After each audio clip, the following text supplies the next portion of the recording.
This is the Maecker S3 Charging Dock for the Meta Quest 3.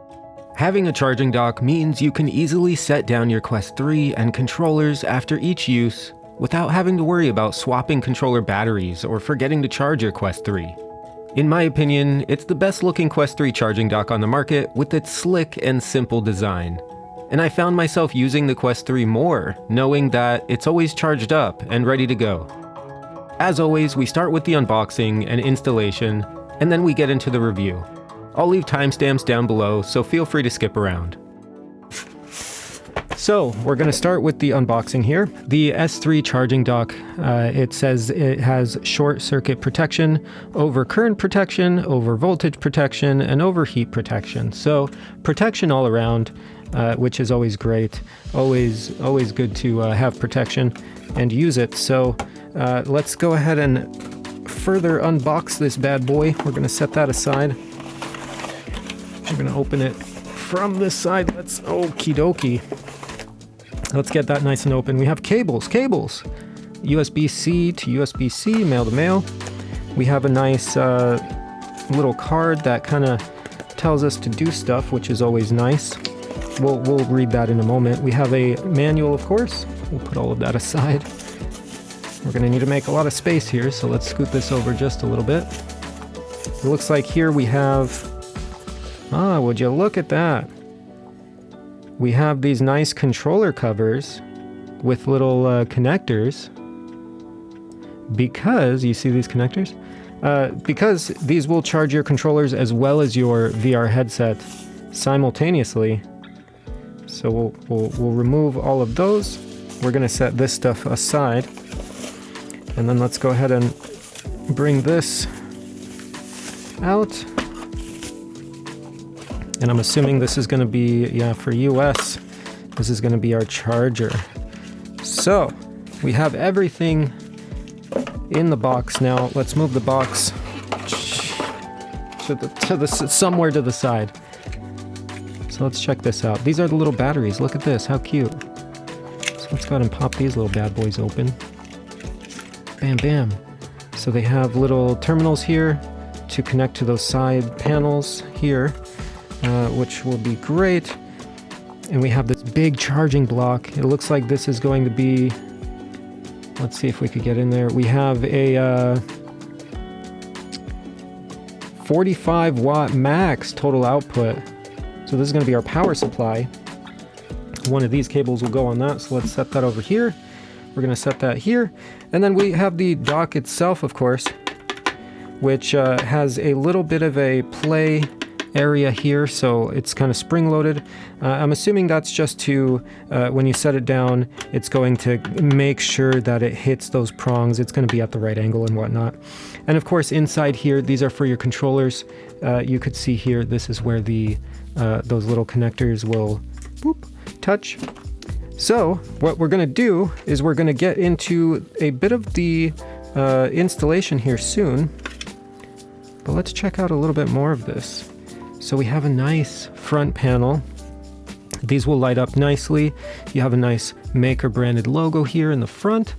And then it's a pretty simple design. You have nothing really going on the right or left other than, that front panel, you have those lights. And then in the back of it, that's where you're gonna have your in and your out for your power.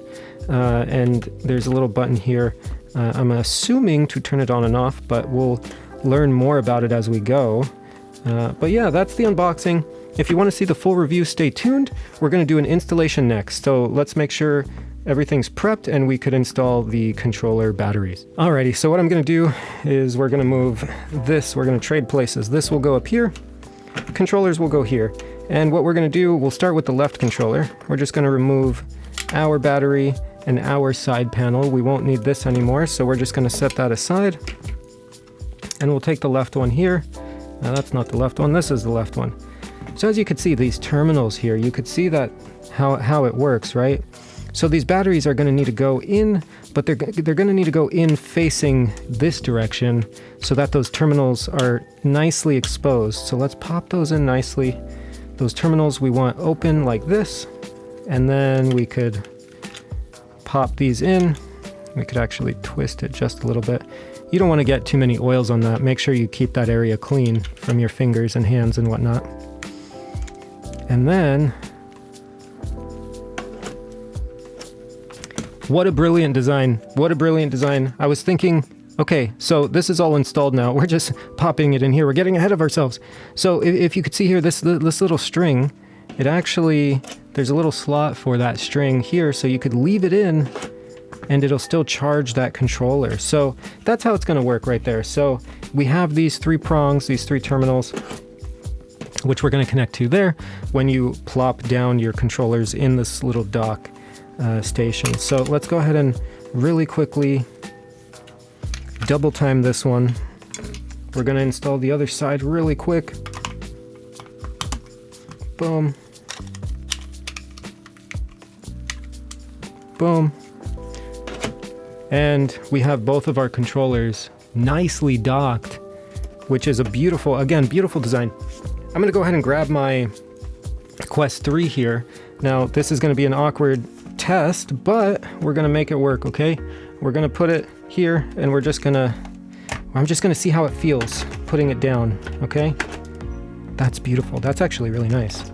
So you could probably, you can't angle it too much. You need it kind of sitting up. So you need a head strap that might be more stable in the back to make sure that it sits in here nicely and it's housed well so that these prongs obviously could contact that terminal. But it has this nice little nose area here too. You have this little area here, which is cut out on the Quest 3, of course. And that's here as well to make sure that when you do set it down and it gets in there, you know, it's nice and snug. It's not going anywhere. So it's really easy to kind of figure it out, right? You're not going to play around with it too much, setting it down, because it has a nice little contact point where it rests into without you having to wiggle it around any. So that's going to be the Maecker S3 Charging Dock. I honestly, I think it's great so far, but we're going to test it a little further and make sure everything works well and everything functions and the lights turn up and all that. So we'll put it through further testing and I'll let you know my thoughts. The Maecker S3 Charging Dock is fantastic, and I personally really enjoyed the aesthetic appeal of the S3. The lights turn purple as you set things down to charge, and they individually light up blue as each device indicates a full charge. These lights can be turned on or off with the button press located on the back of the charger. I tried several head straps to make sure it docks properly with all of them, and even docked it without a facial gasket or a head strap. This means that any head strap should work just fine with the Maecker S3 Charging Dock. On the back of the dock, you have an input and an output. The input will bring in power from the wall outlet, and the output can be used to charge any extra batteries on your head strap. The included rechargeable batteries for the controllers are 1800 milliamp hours, which should be plenty of juice for your VR session. And when they're docked and charging, you always know that they're ready for next time without any downtime swapping batteries. Overall, I really enjoyed the Maecker S3 Charging Dock. And if you want one for yourself, I'll make sure to leave links in the description down below. If you enjoyed this video, please give it a like. It helps me out a bunch. Thank you so much. If you want more VR content just like this, then you already know what to do. Hit that sub button to see more, and until next time, take care.